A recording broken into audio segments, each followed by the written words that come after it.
quando se presta algum serviço realmente querendo agradar a Deus, este será notado diante do Senhor um memorial para recompensar aquele servo e serva do Senhor que prestou o seu trabalho de forma agradável aos olhos de Deus.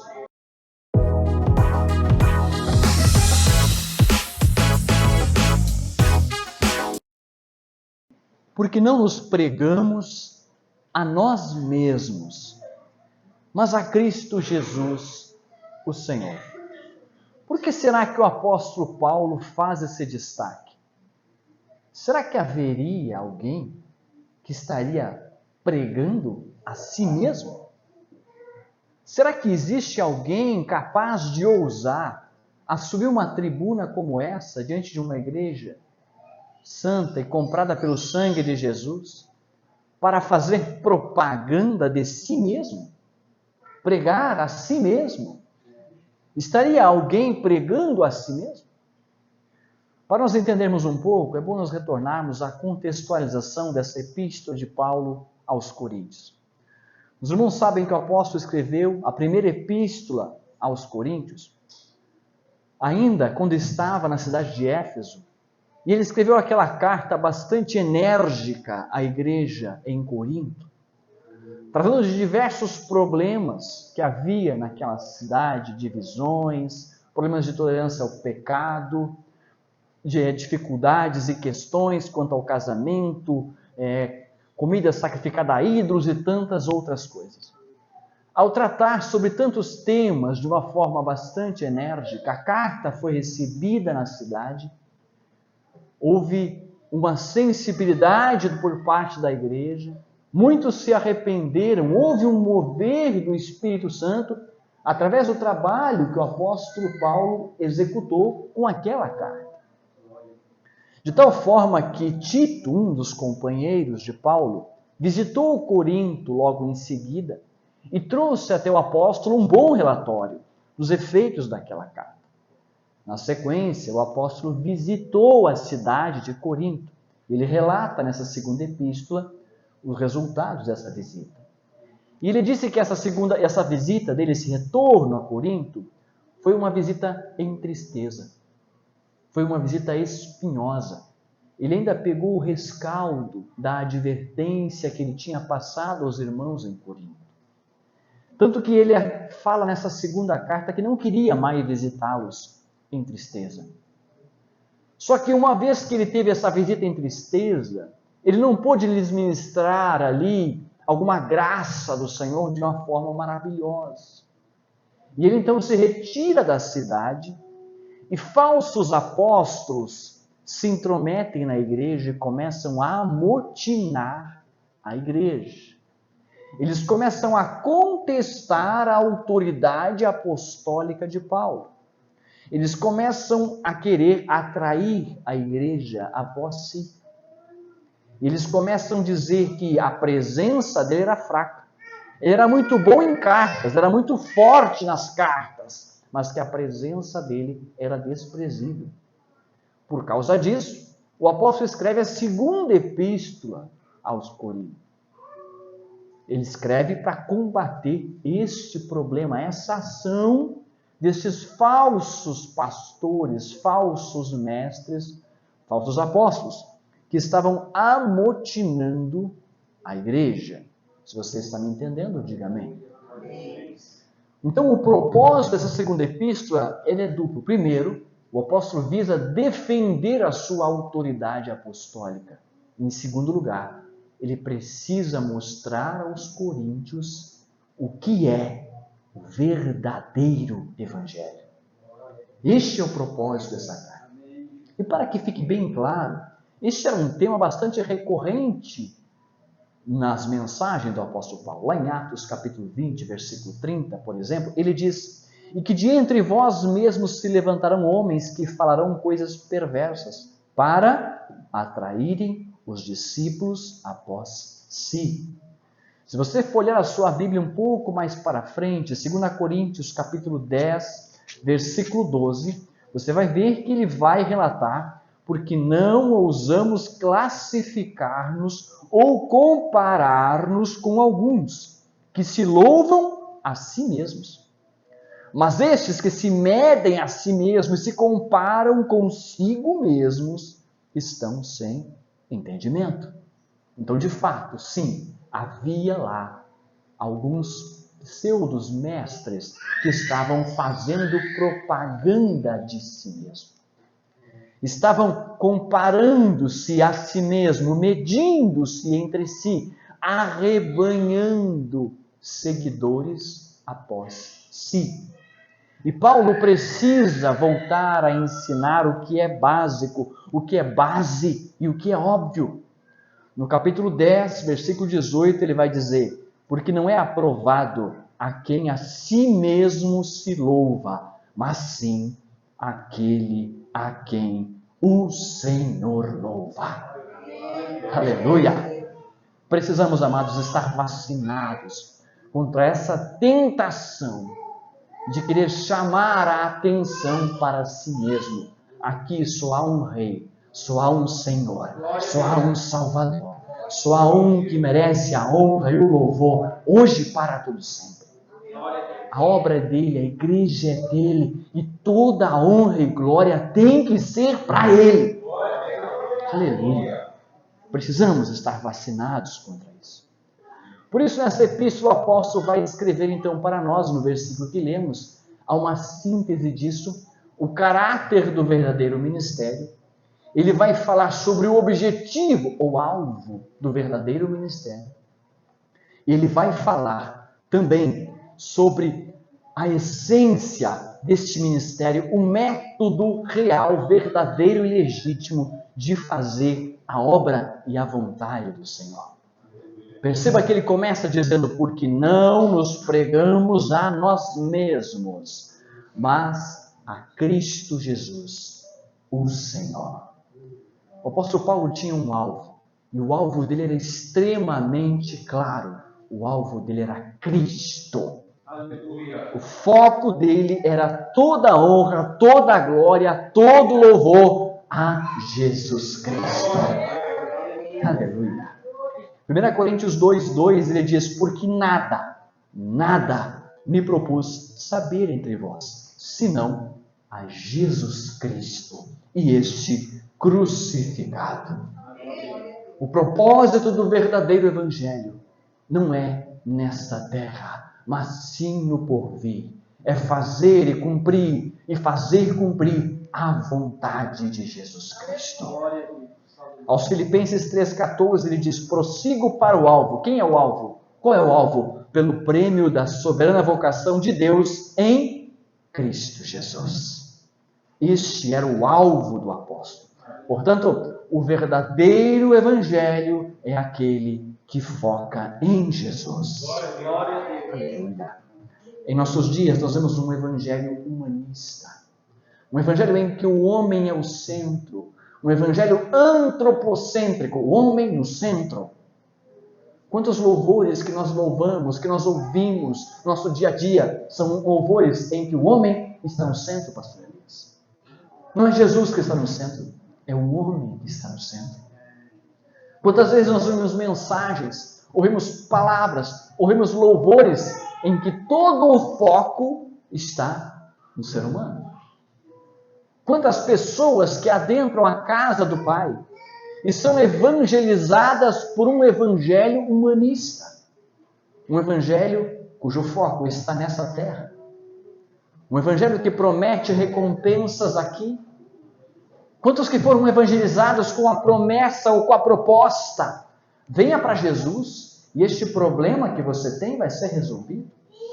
Venha para Jesus e essa doença que você tem na sua família será curada. Venha para Jesus, está desempregado? Venha para Jesus, você vai ter emprego. Venha para Jesus, você vai prosperar.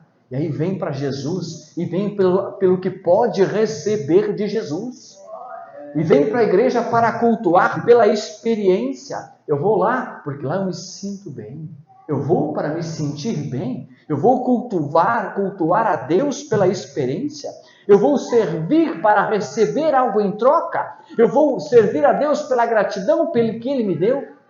E sabe, as estatísticas dizem que quem entra por esta porta com este propósito, 80% não permanecem, porque este não é o verdadeiro Evangelho. É claro que Jesus tem tudo para nos dar, mas e por fim a vida eterna. Mas o propósito não pode ser este. Nós precisamos vir por Jesus, por Ele realmente quem Ele é. A graça barata frustra, meus irmãos. Se eu servir a Cristo apenas porque Ele pode me dar, hoje eu posso estar bem, mas amanhã pode ser que me falte alguma coisa. E mesmo assim, Jesus continuará sendo o meu objetivo. Aleluia! Por isso ele diz aqui, 2 Coríntios 4,18, não atentando nós nas coisas que se veem, mas nas que não se veem, porque as que se veem são temporais, mas as que se não veem são eternas. Aleluia! O verdadeiro evangelho, ele é caro. Ele não é barato. Ele custa e custa muito caro. Foi de graça a nossa salvação. Mas para você permanecer sendo fiel a Deus, eu não vou lhe enganar. Custa sim, custa muito caro. É preço de muitas tribulações. Este é o verdadeiro evangelho. O apóstolo Paulo, ele não engana. Ele não ilude aos seus irmãos, aqueles seus filhos na fé. Ele diz sim, 2 Coríntios 4,17, porque a nossa leve e momentânea tribulação. Tem tribulação. Jesus disse, no mundo tereis aflições. Tem de bom ânimo. Eu já venci o mundo. O verdadeiro evangelho pressupõe que você vai enfrentar tribulação. Agora, com Jesus é sempre muito melhor. Aleluia. Observe o que ele diz no versículo 17 que lemos. Porque a nossa leve e momentânea tribulação produz para nós um peso eterno de glória muito excelente. Veja que ele usa 4 palavras para descrever o que nós iremos receber no porvir: peso, eterno, glória e excelente. Glória não é uma coisa maravilhosa? Se servir a Jesus já nos dá glória no porvir, já não teríamos motivo suficiente para dar glória a Deus e aleluia. Mas não é apenas glória. Ele diz que é glória excelente. Mas não é apenas glória excelente. Ele disse que é glória muito excelente. E como se fosse pouco, ele não apenas diz que é uma glória muito excelente, é um peso de glória muito excelente. E como se isso ainda não bastasse ser um peso de glória muito excelente, ele ainda acrescenta, é um peso eterno de glória muito excelente. Aleluia! É isso que o Evangelho nos proporciona. Mas para isso, qual é o preço, qual é o custo? A nossa leve e momentânea tribulação. Ele compara a nossa leve e momentânea tribulação com um peso eterno de glória muito excelente. Este é o verdadeiro Evangelho. E que era essa tribulação leve e momentânea de que ele fala? Você quer saber qual é a leve e momentânea tribulação de que o apóstolo fala? Que ele enfrentava? Então observe. Muitas vezes ele passou fome. Inúmeras vezes sofreu jejum, frio, nudez. Enfrentou perigos na sua nação. Enfrentou perigos no estrangeiro. Enfrentou perigos entre os falsos irmãos. 4 vezes sofreu naufrágio. Pelo menos 4. 3 vezes foi açoitado com varas. 5 vezes recebeu uma quarentena de açoites menos um. Uma vez ele foi apedrejado. Um dia e uma noite ele passou no abismo. Leia-se, passou em coma profundo, foi dado como morto. Mas quando ele olha para o que ele vai receber lá no porvir, ele diz: isso é breve, isso é momentâneo, porque me espera um peso de glória muito excelente. Aleluia! Este é o verdadeiro evangelho. É caro, mas vale a pena. Aleluia! O apóstolo diz que a sua mensagem era legítima. Em 1 Tessalonicenses capítulo 2, versículo 13, ele diz: porque a nossa exortação não foi com engano, nem com imundícia, nem com fraudulência. Fraudulência é fraude. Imundícia nem preciso descrever. Engano, o termo grego aqui é plane. A mesma palavra que deu origem à nossa palavra planeta. Porque quando se olha para os planetas no universo, eles parecem estar vagando, sem destino. É isso que o apóstolo está dizendo. O meu evangelho não era uma mensagem que andava vagando sem destino. O meu evangelho tinha alvo definido. Aleluia.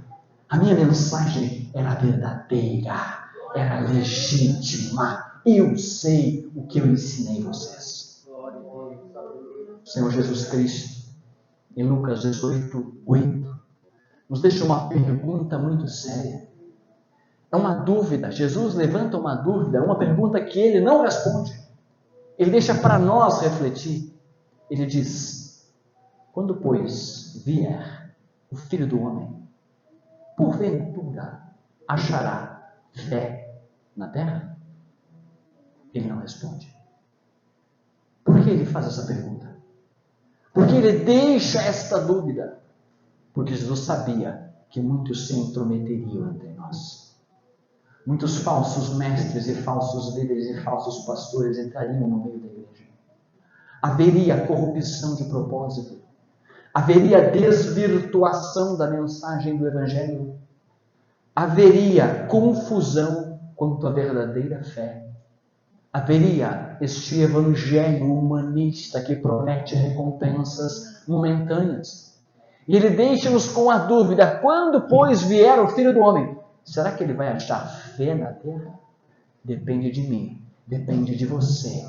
Conhecer, reconhecer e preservar o verdadeiro evangelho. Aleluia! Por isso o apóstolo está deixando bem claro: porque não nos pregamos a nós mesmos, mas a Cristo Jesus o Senhor. E ele acrescenta o seu objetivo: e nós somos vossos servos. Esta parte B do versículo, nós somos vossos servos, mostra qual era o objetivo real do ministério de Paulo. E o objetivo dele era servir a igreja do Senhor. O objetivo dele era agradar a Deus, servindo aos irmãos. O propósito dele era trazer um verdadeiro proveito à vida espiritual dos irmãos. Hoje em dia há muita confusão entre servir aos irmãos e agradar aos irmãos. Por exemplo, eu poderia trazer para os irmãos uma mensagem na linha do louvor lá dos Matos Nascimento. O crente é duro de morrer, o crente sempre cai de pé, o crente sempre tem vitória, o crente sempre vai vencer. E talvez houvesse um proveito para a igreja, no sentido de que você sairia aqui emocionalmente alegre. Você sairia daqui emocionalmente satisfeito com o que você vê, porque você ouviu uma mensagem de automotivação. Mas será que haveria proveito espiritual para você? Será que haveria edificação espiritual para a sua vida? Quantas vezes nós não ouvimos mensagens desse tipo, desse teor, que não duram os seus efeitos uma semana? E aí os crentes têm que voltar e ouvir mais mensagens de automotivação? para poder suportar mais uma semana. Mas a mensagem que vem de Deus, ela vem ao nosso coração e nos transforma e nos conforta, mesmo durante as tribulações da vida, dando-nos força e graça para preservar e honrar o verdadeiro Evangelho. Aleluia! É claro que é bom ser agradável à igreja, mas ser agradável é diferente de agradar aos caprichos de quem lhe ouve. O apóstolo fala nessa mesma epístola, a segunda epístola de Paulo aos Coríntios, capítulo 5, versículo 9, ele diz: pelo que muito desejamos também ser-lhes agradáveis, quer presentes, quer ausentes. Ser-lhe agradável, de acordo com o contexto da palavra, não é agradar você, não é dizer algo que vai lhe agradar, mas sim ser uma pessoa na qual você olha e diz: é agradável, eu quero ser como ele, quero imitar o seu exemplo, quero seguir o caminho que ele está me mostrando. Ser agradável é ser inspirador, é tornar-se uma inspiração para quem lhe ouve, para quem lhe vê, para quem está no seu entorno, é mostrar o caminho a ser seguido. Aleluia!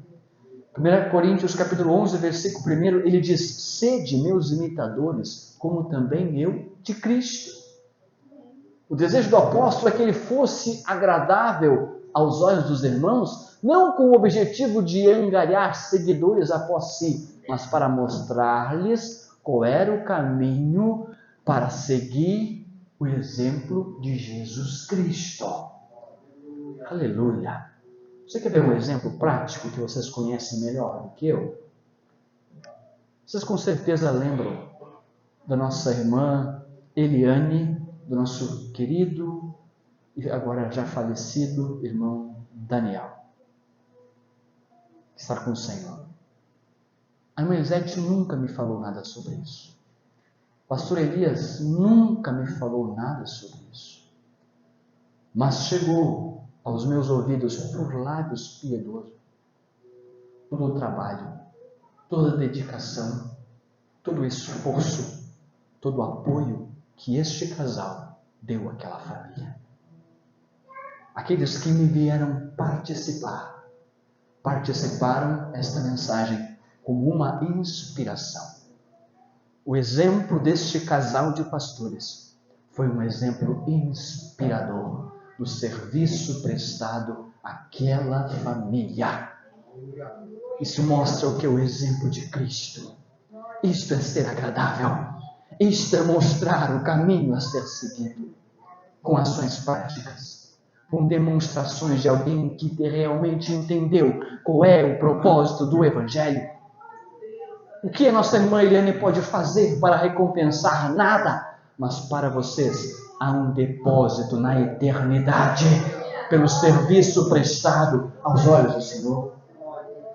Quando se presta algum serviço realmente querendo agradar a Deus, este será notado diante do Senhor um memorial para recompensar aquele servo e serva do Senhor que prestou o seu trabalho de forma agradável aos olhos de Deus. Aleluia! Por isso o apóstolo diz: desejem ser como eu. Eu não busco o meu próprio proveito, eu busco o verdadeiro proveito de vocês. Aleluia!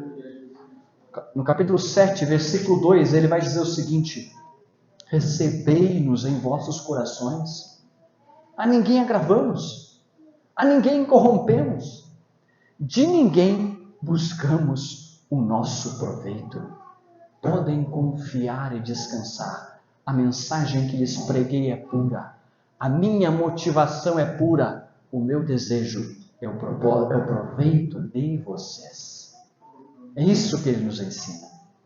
E essa mensagem, ela tem respaldo em outros apóstolos do Senhor. O apóstolo Pedro, por exemplo, na sua primeira epístola, capítulo 5, versículo 13, ele diz aos pastores: não como tendo domínio sobre a herança de Deus, mas servindo de exemplo ao rebanho.